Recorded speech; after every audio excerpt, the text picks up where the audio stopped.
आप सुन रहे हैं सुहानी कहानी और आज मैं लेकर आई हूं मुंशी प्रेमचंद की लिखी कहानी लांछन।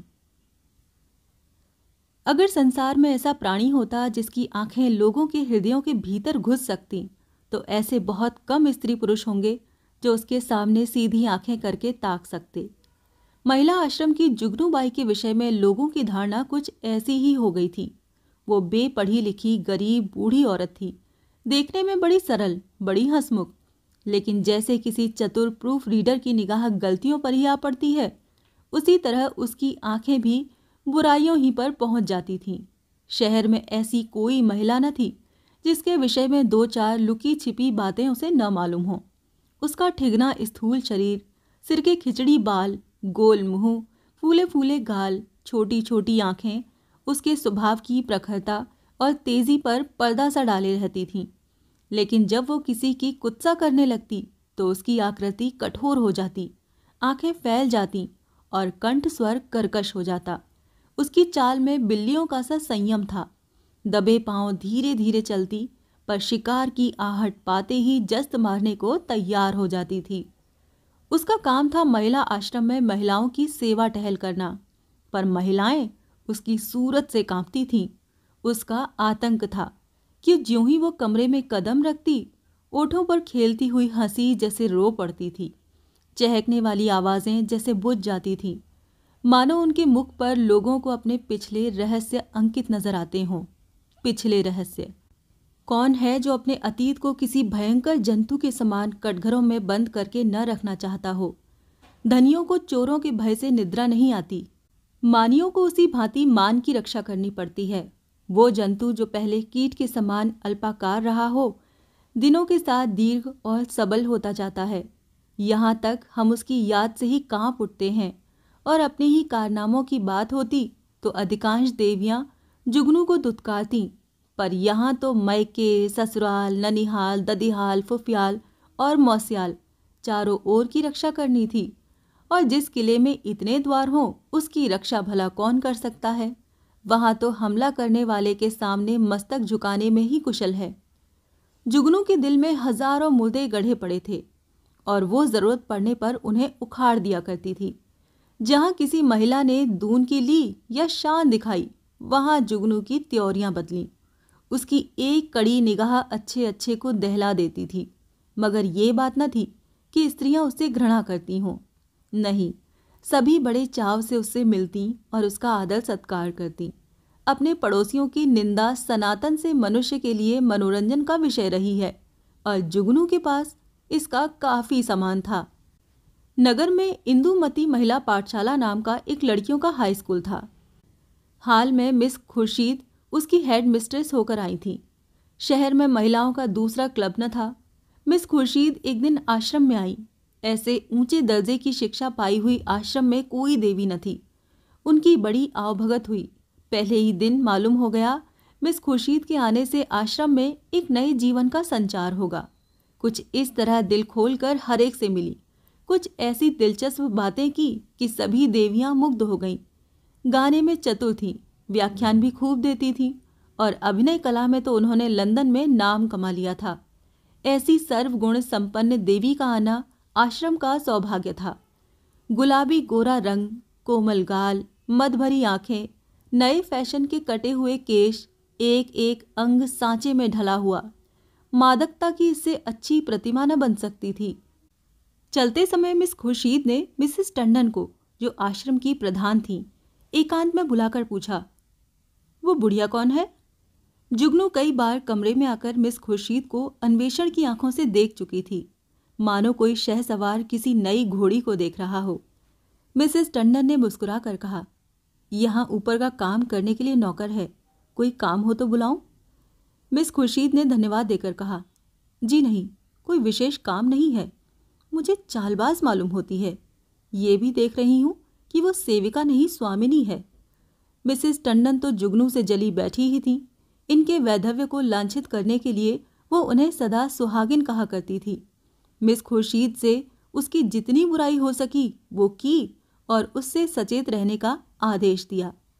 मिस खुर्शीद ने गंभीर होकर कहा, तब तो भयंकर स्त्री है, तभी सब देवियां इससे कांपती हैं। आप इसे निकाल क्यों नहीं देती? ऐसी चुड़ैल को एक दिन न रखना चाहिए। मिसेस टंडन ने अपनी मजबूरी बताई। निकाल कैसे दूं? जिंदा रहना मुश्किल हो जाए। हमारा भाग्य उसकी मुट्ठी में है। आपको 2-4 दिन में उसके जौहर खुलेंगे। मैं तो डरती हूँ कहीं आप भी उसके पंजे में न फंस जाए।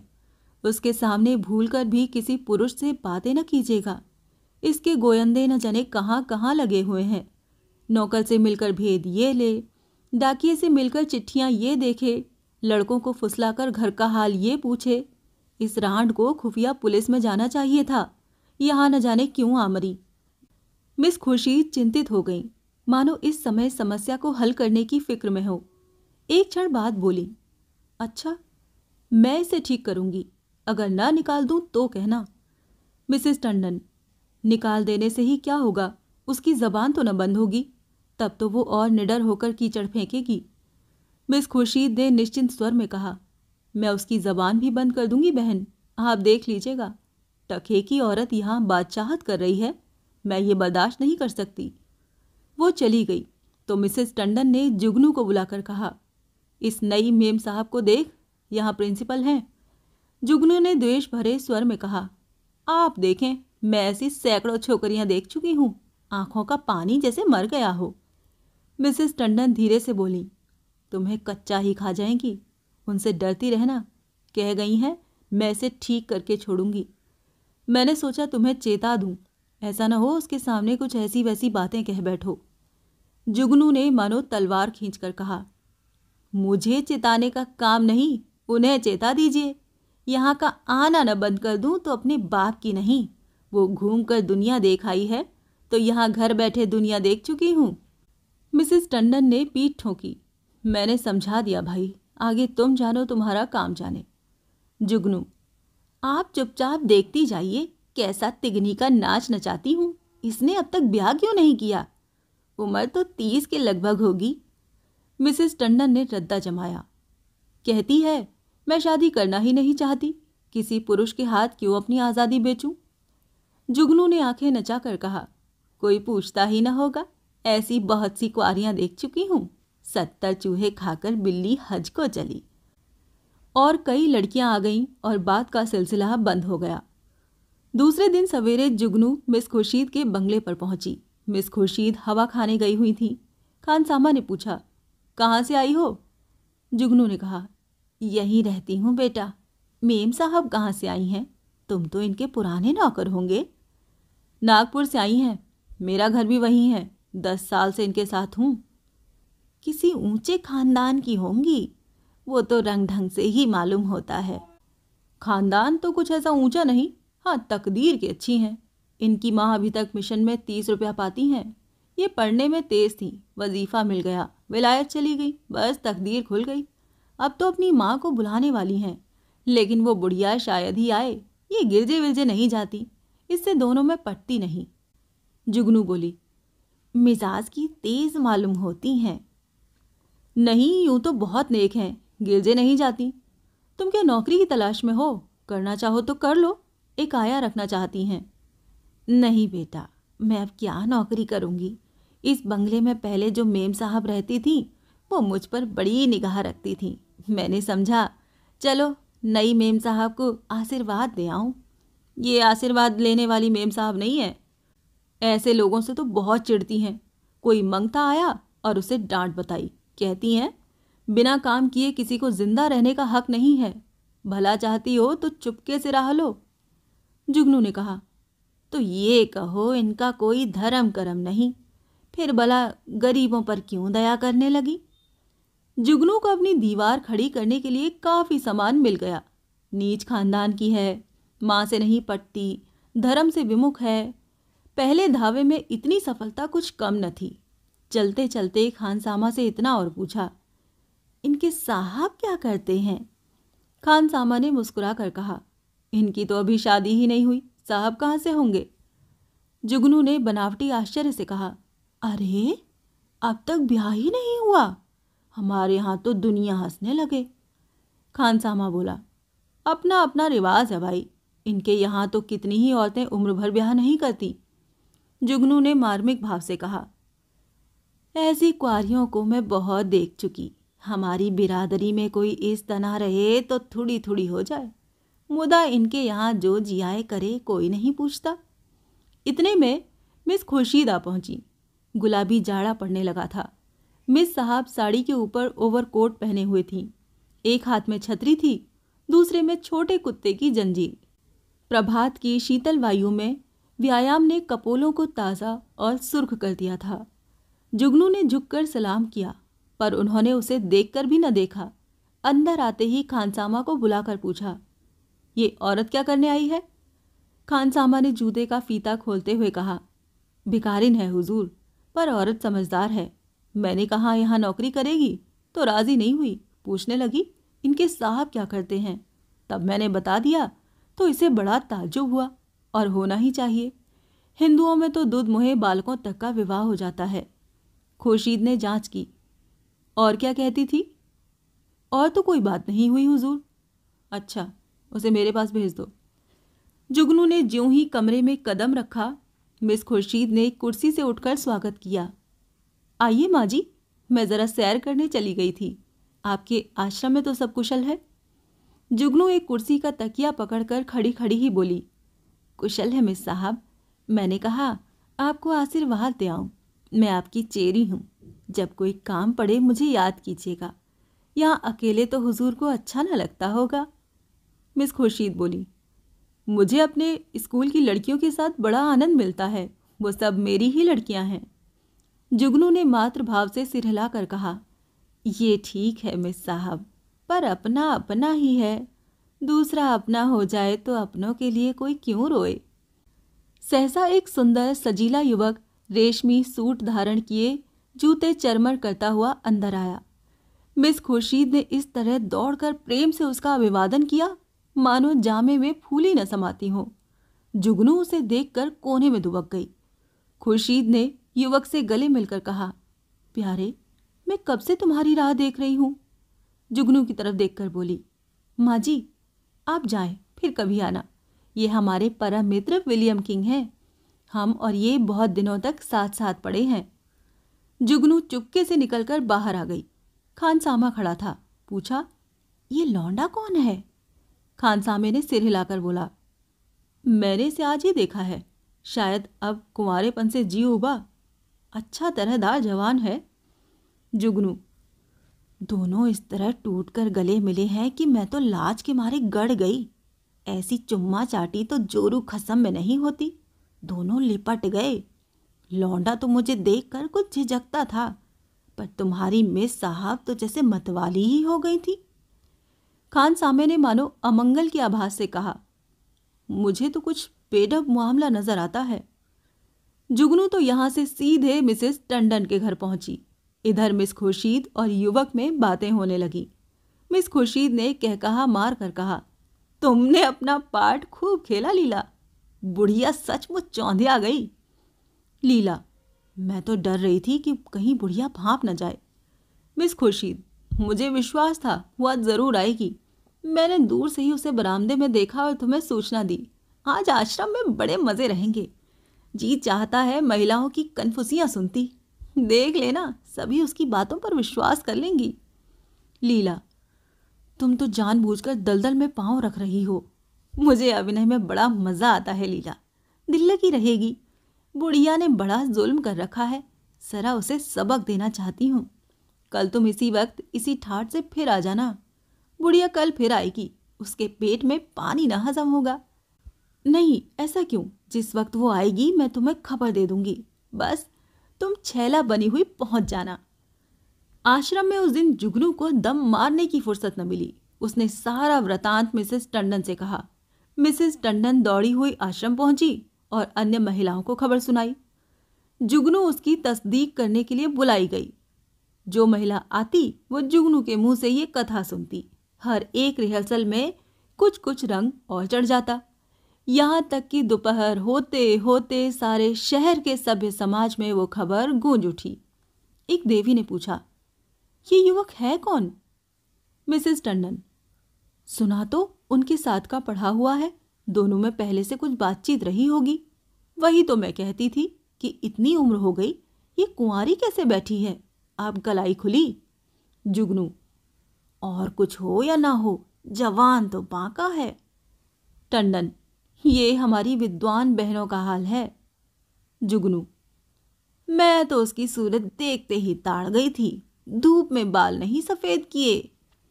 टंडन ने कहा, कल फिर जाना। कल नहीं, मैं आज ही रात को जाऊंगी। लेकिन रात को जाने के लिए कोई बहाना जरूरी था। मिसेस टंडन ने आश्रम के लिए एक किताब मंगवा भेजी। रात को 9 बजे जुगनू मिस खुर्शीद के बंगले पर जा पहुंची। संयोग से लीलावती उस वक्त मौजूद थी। बोली, बुढ़िया तो बेतरह पीछे पड़ गई। मिस खुर्शीद, मैंने तुमसे कहा था उसके पेट में पानी न पचेगा। तुम जाकर रूप भराओ, तब तक मैं बातों में लगाती हूँ। शराबियों की तरह अंट शंट बकना शुरू करना, मुझे भगा ले जाने का प्रस्ताव भी करना, बस यूं बन जाना जैसे अपने होश में नहीं हो। लीला मिशन में डॉक्टर थी, उसका बंगला भी पास ही था। वो चली गई, तब मिस खुर्शीद ने जुगनू को बुलाया। जुगनू ने एक पुर्जा उसको देकर कहा, मिसेस टंडन ने ये किताब मांगी है, मुझे आने में देर हो गई। मैं इस वक्त आपको कष्ट न देती, पर सवेरे ही वो मुझसे मांगेंगी। हजारों रुपए महीने की आमदनी है मिस साहब, मगर एक एक कौड़ी दांत से पकड़ती हैं। इनके द्वारे पर भिखारी को भीख तक नहीं मिलती। मिस खुर्शीद ने पुर्जा देखकर कहा, इस वक्त तो ये किताब नहीं मिल सकती, सुबह ले जाना। तुमसे कुछ बातें करनी है, बैठो, मैं अभी आती हूँ। वो पर्दा उठाकर पीछे के कमरे में चली गई और वहां से कोई 15 मिनट में एक सुंदर रेशमी साड़ी पहने, इत्र में बसी हुई, मुंह पर पाउडर लगाए निकली। जुगनू ने उसे आंखें फाड़ कर देखा। ओहो, ये श्रृंगार! शायद इस समय वो लौंडा आने वाला होगा, तभी तैयारियां हैं। नहीं, सोने के समय कुंवारियों को बना श्रृंगार की क्या जरूरत। जुगनू की नीति में स्त्रियों के श्रृंगार का केवल एक उद्देश्य था, पति को लुभाना। इसीलिए सुहागिनों के सिवा श्रृंगार और सभी के लिए वर्जित था। अभी खुर्शीद कुर्सी पर बैठने भी न पाई थी कि जूतों का चरमल सुनाई दिया और एक क्षण में विलियम किंग ने कमरे में कदम रखा। उसकी आंखें चढ़ी हुई मालूम होती थीं और कपड़ों से शराब की गंध आ रही थी। उसने बेधड़क मिस खुर्शीद को छाती से लगा लिया और बार बार उसके कपोलों के चुम्बन लेने लगा। मिस खुर्शीद ने अपने आप को उसके कर पाश से छुड़ाने की चेष्टा करके कहा, चलो हटो, शराब पी कर आए हो। किंग ने उसे और चिमटा कर कहा, आज तुम्हें भी पिलाऊंगा प्रिय, तुमको पीना होगा, फिर हम दोनों लिपट कर सोएंगे। नशे में प्रेम कितना सजीव हो जाता है, इसकी परीक्षा कर लो। मिस खुर्शीद ने इस तरह जुगनू की उपस्थिति का उसे संकेत किया कि जुगनू पर नजर पड़ जाए, पर किंग नशे में मस्त था, जुगनू की तरफ देखा ही नहीं। मिस खुर्शीद ने रोष के साथ अपने को अलग करते हुए कहा, तुम इस वक्त आपे में नहीं हो, इतने उतावले क्यों हुए जाते हो? क्या मैं कहीं भागी जा रही हूं? इतने दिनों से चोरों की तरह आया हूं, आज से मैं खुले खजाने आऊंगा। तुम तो पागल हो रहे हो, देखते नहीं हो कमरे में कौन बैठा हुआ है? किंग ने हकबकाकर जुगनू की तरफ देखा और झिझक कर पूछा, ये बुढ़िया यहाँ कब आई? तू यहाँ क्यों आई बुढ़ी? शैतान की बच्ची, यहाँ भेद लेने आती है, हमको बदनाम करना चाहती है। मैं तेरा गला घोंट दूंगा। ठहर ठहर, भागती कहाँ है? मैं तुझे जिंदा न छोड़ूंगा। जुगनू बिल्ली की तरह कमरे से निकली और सिर पर पांव रखकर भागी। उधर कमरे में कह कहे उठ उठकर छत को हिलाने लगे। जुगनू उसी वक्त मिसेस टंडन के घर पहुंची। उसके पेट में बुलबुले उठ रहे थे, पर मिसेस टंडन सो गई थीं। वहां से निराश होकर उसने कई दूसरे घरों की कुंडी खटखटाई, पर कोई द्वार न खुला और दुखिया को सारी रात इस तरह काटनी पड़ी मानो कोई रोता हुआ बच्चा गोद में हो। प्रातःकाल वो आश्रम में जा कूदी। कोई आधा घंटे में मिसेस टंडन भी आई। उन्हें देखकर उसने मुंह फेर लिया। मिसेस टंडन ने पूछा, रात क्या तुम मेरे घर आई थी? इस वक्त मुझसे महाराज ने कहा। जुगनू ने विरक्त भाव से कहा, प्यासा ही तो कुएं के पास जाता है, कुआं थोड़े ही प्यासे के पास आता है। मुझे आग में झोंक कर आप दूर हट गई। भगवान ने मेरी रक्षा की, नहीं तो कल जान ही गई थी। मिसेस टंडन ने उत्सुकता से कहा, क्या हुआ? क्या कुछ कहो तो। तुमने मुझे जगह क्यों न लिया? तुम तो जानती हो मेरी आदत जल्दी सो जाने की है। महाराज ने घर में घुसने ही न दिया, जगह कैसे लेती। आपको इतना तो सोचना चाहिए था कि वो वहां गई है तो आती होगी। घड़ी भर बाद ही सोती तो क्या बिगड़ जाता, पर आपको किसी की क्या परवाह। तो क्या हुआ? मिस खुर्शीद मारने दौड़ी? वो नहीं मारने दौड़ी, उनका वो खसम वो मारने दौड़ा। लाल आंखें निकाले आया और मुझसे कहा निकल जा। जब तक मैं निकलूं तब तक तो हंटर खींचकर दौड़ ही पड़ा। मैं सिर पर पांव रखकर न भागती तो चमड़ा उधेड़ डालता, और वो रांड बैठी तमाशा देखती रही। दोनों में पहले से सदी बदी थी। ऐसी कुलटाओं का मुंह देखना पाप है। बेसवा भी इतनी निर्लज न होगी। जरा देर में और भी देवियां आ पहुंची। ये वृतांत सुनने के लिए सभी उत्सुक हो रही थी। जुगनू की कैंची अविश्रांत रूप से चलती रही। महिलाओं को इस वृतांत में इतना आनंद आ रहा था कि कुछ न पूछो। एक एक बात को खोद खोद कर पूछती थी। घर के काम धंधे भूल गए, खाने पीने की सुध भी न रही, और एक बात सुनकर उनकी तृप्ति न होती थी। बार बार वही कथा नए आनंद से सुनती थी। मिसेस टंडन ने अंत में कहा, हमें आश्रम में ऐसी महिलाओं को लाना अनुचित है। आप लोग इस प्रश्न पर विचार करें। मिसेस पांड्या ने समर्थन किया। हम आश्रम को आदर्श से गिराना नहीं चाहते। मैं तो कहती हूँ ऐसी औरत किसी संस्था की प्रिंसिपल बनने के योग्य नहीं। मिसेस बांगड़ा ने फरमाया, जुगनूबाई ने ठीक कहा था। ऐसी औरत का मुंह देखना भी पाप है। उससे साफ कह देना चाहिए, आप यहाँ तशरीफ न लाएं। अभी ये खिचड़ी पक ही रही थी कि आश्रम के सामने एक मोटर आकर रुकी। महिलाओं ने सिर उठा उठा कर देखा। गाड़ी में मिस खुर्शीद और विलियम किंग बैठे हुए थे। जुगनू ने मुंह फुलाकर हाथ से इशारा किया, वही लौंडा है। महिलाओं का संपूर्ण समूह चिक के सामने आने के लिए विकल हो गया। मिस खुर्शीद ने मोटर से उतरकर हुड बंद कर दिया और आश्रम के द्वार की ओर चली। महिलाएं भाग भागकर अपनी जगह आ बैठीं। मिस खुर्शीद ने कमरे में कदम रखा। किसी ने स्वागत न किया। मिस खुर्शीद ने जुगनू की ओर निसंकोच आंखों से देखकर मुस्कुराते हुए कहा, कहिए बाई जी, रात आपको चोट तो नहीं आई? जुगनू ने बहुतेरी दीदा दिलेर स्त्रियां देखी थीं, पर इस ढिठाई ने उसे चकित कर दिया। चोर हाथ में चोरी का माल लिए साह को ललकार रहा था। जुगनू ने ऐंठ कर कहा, जी न भरा हो तो अब पिटवा दो, सामने ही तो है।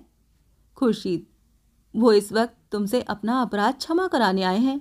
रात वो नशे में थे।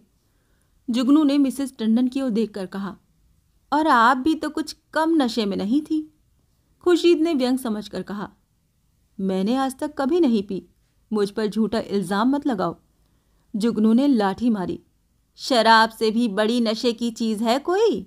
वो उसी का नशा होगा। उन महाशय को पर्दे में क्यों ढक दिया? देवियां भी तो उनकी सूरत देखती। मिस खुर्शीद ने शरारत की। सूरत तो उनकी लाख तो लाख में एक है। मिसेस टंडन ने आशंकित होकर कहा, नहीं, उन्हें यहाँ लाने की जरूरत नहीं। आश्रम को हम बदनाम नहीं करना चाहते। मिस खुर्शीद ने आग्रह किया, मामले को साफ करने के लिए उनका आप लोगों के सामने आना जरूरी है। एक तरफा फैसला आप क्यों करती हैं? मिसेस टंडन ने टालने के लिए कहा, यहाँ कोई मुकदमा थोड़े ही पेश है। मिस खुर्शीद, वाह, मेरी इज्जत में बट्टा लगा जा रहा है और आप कहती हैं कोई मुकदमा नहीं है। मिस्टर किंग आएंगे और आपको उनका बयान सुनना होगा। मिसेस टंडन को छोड़कर और सभी महिलाएं किंग को देखने के लिए उत्सुक थीं। किसी ने विरोध न किया। खुर्शीद ने द्वार पर आकर ऊंची आवाज से कहा, तुम जरा यहाँ चले आओ। हुड खुला और मिस लीलावती रेशमी साड़ी पहने मुस्कुराती हुई निकल आई। आश्रम में सन्नाटा छा गया। देवियां विस्मित आंखों से लीलावती को देखने लगीं। जुगनू ने आंखें चमका कर कहा, उन्हें कहाँ छिपा दिया आपने? खुर्शीद, छूमंतर से उड़ गए, जाकर गाड़ी देख लो। जुगनू लपक कर गाड़ी के पास गई और खूब देखभाल कर मुंह लटकाए हुए लौटी। मिस खुर्शीद ने पूछा, क्या हुआ? मिला कोई? जुगनू बोली, मैं ये तिरिया चरित्र क्या जानूं। फिर लीलावती को गौर से देखते हुए बोली, और मर्दों को साड़ी पहनाकर आंखों में धूल झोंक रही हो, यही तो है वो रात वाले साहब। खुर्शीद ने पूछा। खूब पहचानती हो? हाँ हाँ, क्या अंधी हूँ मैं? मिसेस टंडन बोली। क्या पागलों से बातें करती हो जुगनू? ये तो डॉक्टर लीलावती हैं। जुगनू ने उंगली चमका कर कहा। चलिए चलिए, लीलावती हैं। साड़ी पहनकर औरत बनते लाज भी नहीं आती। तुम रात को इनके घर नहीं थे क्या? लीलावती ने विनोद भाव से कहा। मैं कब इनकार कर रही हूँ? इस वक्त लीलावती हूँ, रात को विलियम किंग बन जाती हूँ। इसमें बात ही क्या है? देवियों को अब यथार्थ की लालिमा दिखाई दी। चारों तरफ कहकहे पड़ने लगे। कोई तालियां बजाती थी, कोई डॉक्टर लीलावती की गर्दन से लिपट जाती थी, कोई मिस खुर्शीद की पीठ पर थपकियां देती थी। कई मिनट तक हू हक मचता रहा। जुगनू का मुंह उस लालिमा में बिल्कुल जरा सा निकल आया। जबान बंद हो गई। ऐसा चरका उसने कभी न खाया था। इतनी जलील वो कभी न हुई थी। मिसेस मेहरा ने डांट बताई। अब बोलो दाई, लगी मुंह में कालिक के नहीं? मिसेस बांगड़ा। इसी तरह सबको बदनाम करती है ये। लीलावती। और आप लोग भी तो जो ये कहती है उस पर विश्वास कर लेती हैं। इस हड़बोंग में जुगनू को किसी ने जाते न देखा। अपने सिर पर यह तूफान उठते देखकर उसे चुपके से सरक जाने में ही अपनी कुशल मालूम हुई। पीछे के द्वार से निकली और गलियों गलियों भागी। मिस खुर्शीद ने कहा, जरा उससे पूछो मेरे पीछे क्यों पड़ गई थी? मिसेस टंडन ने पुकारा, पर जुगनू कहाँ? तलाश होने लगी। जुगनू गायब। उस दिन से शहर में फिर किसी ने जुगनू की सूरत नहीं देखी। आश्रम के इतिहास में ये मामला आज भी उल्लेख और मनोरंजन का विषय बना हुआ है।